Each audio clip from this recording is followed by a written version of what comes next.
चरण सरोज जिन यह बीजक निर्मयो परख दिखायो खोजते गुरु सम दूजा नहीं।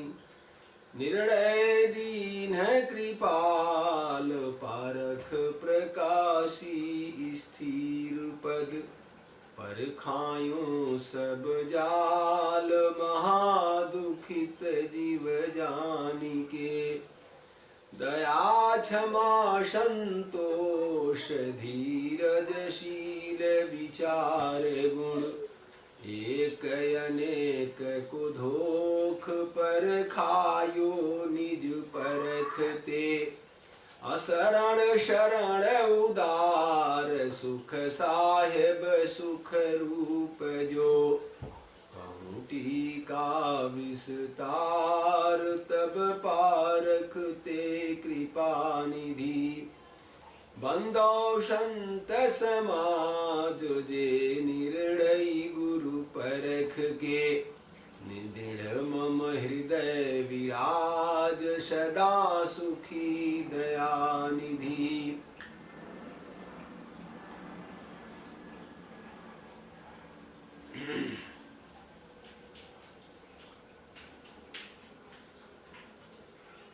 बंदनीय गुरु परख को बार बार कर जोर।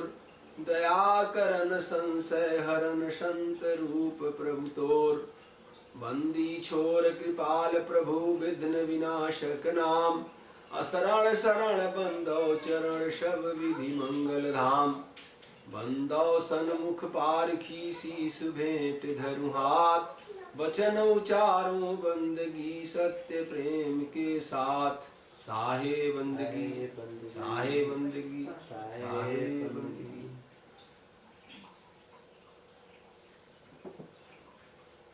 आदरणीय संत समाज, प्रिय सज्जनों, माताओं एवं बहनों, आज की इस पावन बेला पर कुछ सत्संग चर्चा, कुछ भजन, कुछ ज्ञान चर्चा होनी है।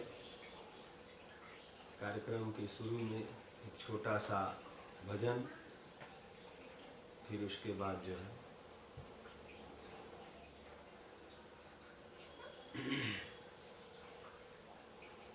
ध्यान मूलम गुरुर्मूर्ति पूजा मूलम गुरुपदः।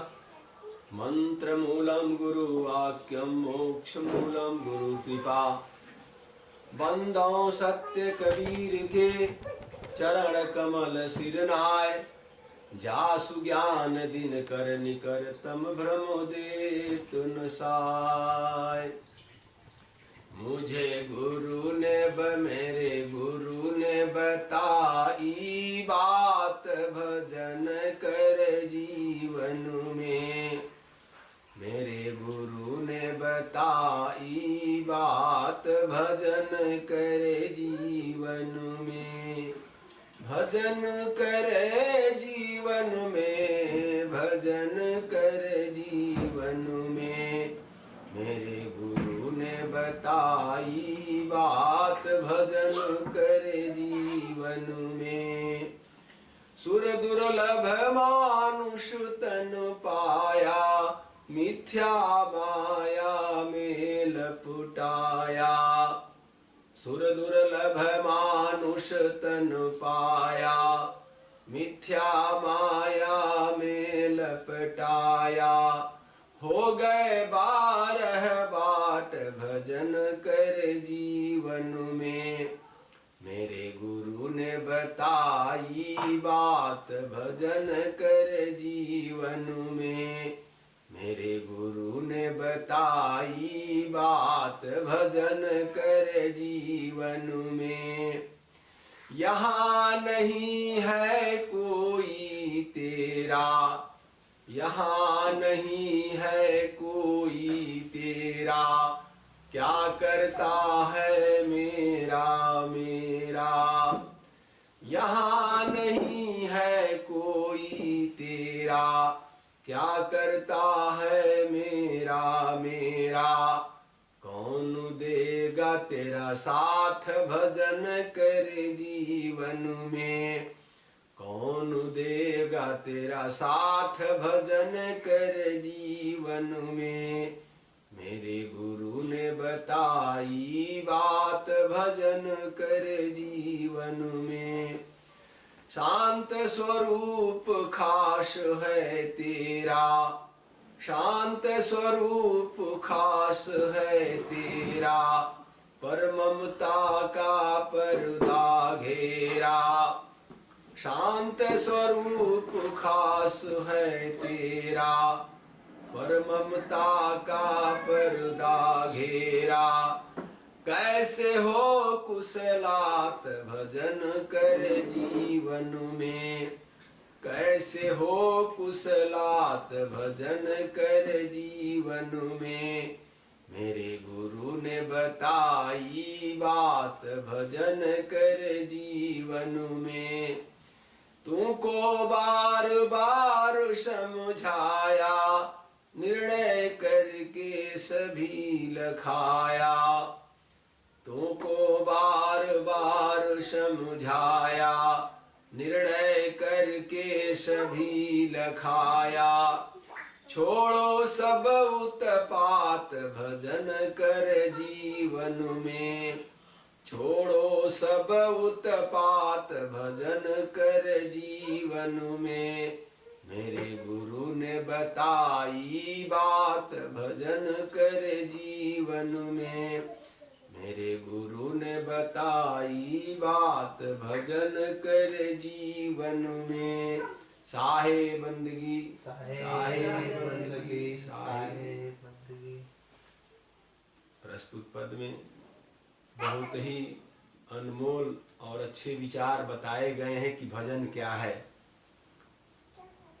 पहले पद में बताया गया कि सुर दुर्लभ मानुष तन पाया। यह मनुष्य शरीर जो मिला हुआ है वो देवता भी इस मनुष्य के लिए तरसते हैं, क्योंकि रामचरितमानस में भी आया है कि बड़े भाग मानुष तन पावा और सुर दुर्लभ सद ग्रंथ ही गावा। कबीर साहब ने भी कहा है कि मानुष देह अनमोल है, मत खो तुम जान, और सत्संगत में आय के कर लो अपना कल्याण। मानुष देव दुर्लभ है, मिले न दूजी बार, और पक्का फल जो गिर गया बहुर न लागे डार। तो मानव शरीर की उपयोगिता बताते हुए सब संत महापुरुष बताते हैं कि बहुत ही कीमत है इसकी। लेकिन हम लोग यहाँ मनुष्य शरीर पा करके क्या कर रहे हैं, उसका सदुपयोग न करके दुरुपयोग कर रहे हैं। तो वही साहब कह रहे हैं कि सुर दुर्लभ मानुष तन पाया, मिथ्या माया में लपटाया। हम लोग माया मोह में पड़ करके जो मूल काम था, जो मनुष्य शरीर को करना चाहिए था, वह काम हम लोग भूल गए। साहब ने जगह कहा है कि माया मोह मोहित करना किया, माया मोह मोहित किया, माया मोह मोहित कीन्हा, ज्ञान रतन हर लीन्हा। माया मोह मोहित कीन्हा, ताते ज्ञान रतन हर लीन्हा। शायद ये कहते हैं कि माया मोह के चक्कर में जो ज्ञान है, जो ज्ञान स्वरूप जीव है, वो ढक गया है।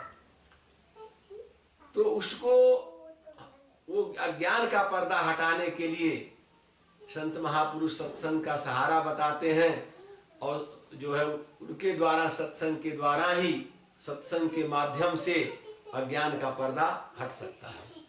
अब अज्ञान क्या है? अविद्या और अज्ञान, सबसे बड़ी चीज ये है, अज्ञान किसको कहते हैं? ज्ञान का न होना ही अज्ञान होता है। और सबसे बड़ी अज्ञान की परिभाषा वो है कि जो वस्तु जिस रूप में है उस रूप में हम लोग नहीं देख पाते। जो वस्तु दुखदाई है उसको हम लोग सुखदाई समझते हैं, और जो सुखदाई है उसको दुखदाई समझते हैं। इसलिए हम लोग जो है वास्तविकता को नहीं समझ पाते, ही सबसे बड़ा अज्ञान है। हम जो वस्तु जिस रूप में है उस रूप में देखें और उसका प्रयोग करें तो कोई दिक्कत नहीं। तो वही साहब कह रहे हैं कि सुर दुर्लभ मानुष तन पाया, मिथ्या माया में लपटाया, हो गए 12 बाट। 12 बाट का मतलब ये हम लोगों का जीवन जो है बर्बाद हो जा रहा है, बेकार हो जा रहा है। सत्संग और ज्ञान न मिलने की वजह से। अगले में यहाँ नहीं है कोई तेरा, क्या करता है मेरा मेरा। अगले पद में साहेब ये कहते हैं कि यहाँ नहीं है कोई तेरा। वास्तव में जीव का स्वरूप असंग है, न तो यहाँ पहले कोई उसका था, न आज कोई है, न बाद में कोई रहेगा। लेकिन अब चूंकि हमने पहली भूल तो हमने शरीर को अपना माना, और शरीर को अपना मानने की वजह से शरीर के सारे संबंधों को अपना मान लिया। यही सबसे बड़ा दुख का कारण है। क्योंकि एक गजल है कि जिंदगी के राहों में रंजो गम के मेले हैं, भीड़ है कयामत का फिर भी हम अकेले हैं। आईने के 100 टुकड़े करके हमने देखा है, 100 में भी तन्हा थे, एक में भी अकेले हैं। जैसे हम शीशे में देखते हैं, उसमें हमारा प्रतिबिंब दिखाई देता, हम थोड़े दिखाई देते हैं। अब प्रतिबिंब को उसमें देखे तो चेहरा हमको एक दिखाई दिया, लेकिन जब उस टुकड़े के 1000 टुकड़े कर दिए जाएं तो 1000 टुकड़े में भी हम अपना प्रतिबिंब देखेंगे तो एक ही एक दिखाई देंगे, 1000 नहीं दिखाई देंगे। तो वही साहब कह रहे हैं कि यहाँ नहीं है कोई तेरा, क्या करता है मेरा मेरा। इस संसार में मैं और मेरा यही हम लोगों का सबसे बड़ा दुश्मन है। हम सारे वस्तु को अपना माने हैं, लेकिन अध्यात्म में जाएंगे तो जड़ और चेतन 2 वस्तुएं जो अलग अलग हैं। चेतन कभी जड़ का नहीं हो सकता और जड़ कभी चेतन का नहीं हो सकता। लेकिन ये संबंध की वजह से, जैसे हम शीशे में देखते हैं तो शीशे में अपना चेहरा दिखाई देता है तो 2 हो जाते हैं, और इसी द्वैत की वजह से ये जीव जो है अब शरीर में अपना प्रतिबिंब देखता है तो कहता है कि मैं जो है शरीर हो गया हूं, और शरीर के वजह से सारे संबंध बने हुए हैं, और संबंध के वजह से ही ये सबको अपना मान बैठा है। लेकिन वास्तव में देखा जाए तो ये पद सही कह रहा है, यहाँ नहीं है कोई तेरा, क्या करता है मेरा मेरा। कौन देगा तेरा साथ भजन कर जीवन में। वैसे भी देखा जाए यदि हमारे शरीर में दर्द हो रहा है तो हमारे दर्द को कोई खत्म नहीं कर सकता।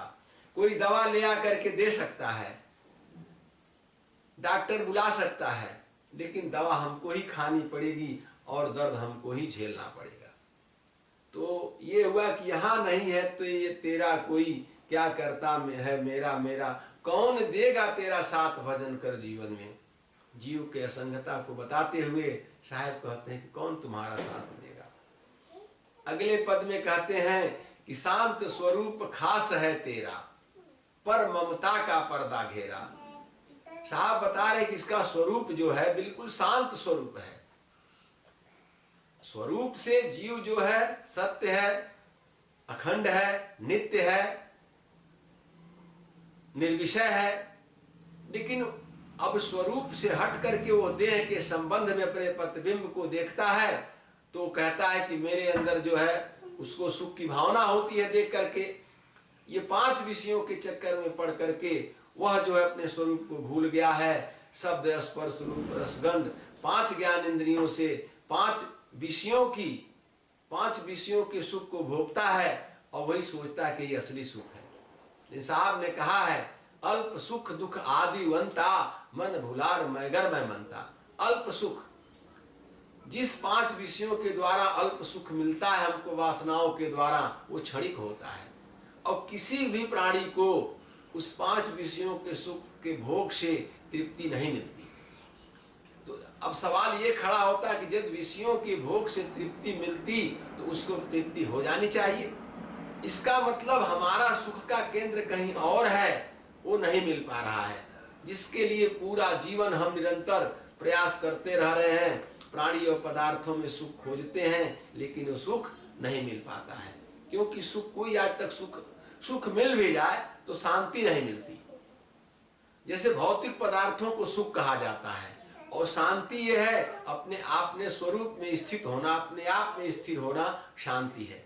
क्योंकि सुख आपका छिन जाएगा। भौतिक पदार्थों के द्वारा जो सुख मिलता है वो हमसे अलग हो जाएगा, लेकिन अपना जो होगा वो कभी हमसे नहीं छूट सकता। उसी को साफ कह रहे कि शांत स्वरूप खास है तेरा, पर ममता का पर्दा घेरा। लेकिन मोह ममता का पर्दा लग गया है, इसलिए हम अपने आप के स्वरूप को, अपने आप के सुख को नहीं समझ पा रहे हैं। अगले पद में साहब कहते हैं कि तुमको बार बार समझाया, निर्णय करके सभी लखाया। संत महापुरुष हमको आ करके बार बार समझाते हैं, बार बार बताते हैं कि देखो सही क्या है गलत क्या है, लेकिन हम लोग जो है उस समझाने के बावजूद फिर वहीं के वहीं पहुंच जाते हैं। तो कह रहे हैं कि तुमको बार बार समझाया, निर्णय करके सभी लखाया। छोड़ो सब उत्पात।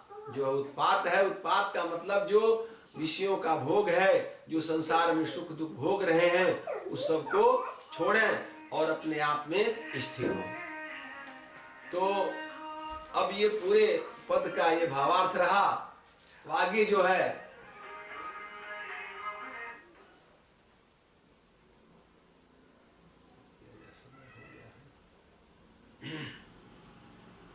जैसे एक छोटा सा पद है, उसको सुने। अगर सुख शांति चाहते हो, करो कंट्रोल आपन को। अगर सुख शांति चाहते हो, करो कंट्रोल आपन को। सदा स्थिर हो करके परख कर देख चित मन को। अगर सुख शांति चाहते हो, करो कंट्रोल आपन को। सदा स्थिर हो करके परख कर देख चित मन को। बिना संबंध के जीव से कभी इच्छा नहीं उठती। बिना संबंध के जीव से कभी इच्छा नहीं उठती। बिना इच्छा के मन इंद्रिय न कर्म करते बंधन को। अगर सुख शांति चाहते हो, करो कंट्रोल आपन को। अगर सुख शांति चाहते हो, करो कंट्रोल आपन को। विषय सुख ब्रह्म की आदत पड़ी है इस जिगर अंदर। विषय सुख ब्रह्म की आदत पड़ी है इस जिगर अंदर। वस्तु संयोग पा करके चलाता देह इंद्री को। वस्तु संयोग पा करके चलाता देह इंद्री को। अगर सुख शांति चाहते हो, करो कंट्रोल आपन को। किया जो कर्म इस तन से सुखा शक्ति टिका करके। किया जो कर्म इस तन से सुखा शक्ति टिका करके। सोई अध्यास कहलाता धराता बहुत थूल बन के। अगर सुख शांति चाहते हो, करो कंट्रोल आपन को। अनादि से भटकते हम यही भांति दुख पाते। अनादि से भटकते हम यही भांति दुख पाते। हटा कर निज स्ववशता को समा कमाते शांति निज धन को। हटा कर निज स्ववशता को कमाते शांति निज धन को। अगर सुख शांति चाहते हो, करो कंट्रोल आपन को। अमोही दास सुन रे मन, नहीं आधार सद्गुरु बिन। अमोही दास सुन रे मन, नहीं आधार सद्गुरु बिन। सकल संसार संशय का समझ के भिन्न होता जा। अगर सुख शांति चाहते हो करो कंट्रोल आपन को। अगर सुख शांति चाहते हो करो कंट्रोल आपन को। साहेबंद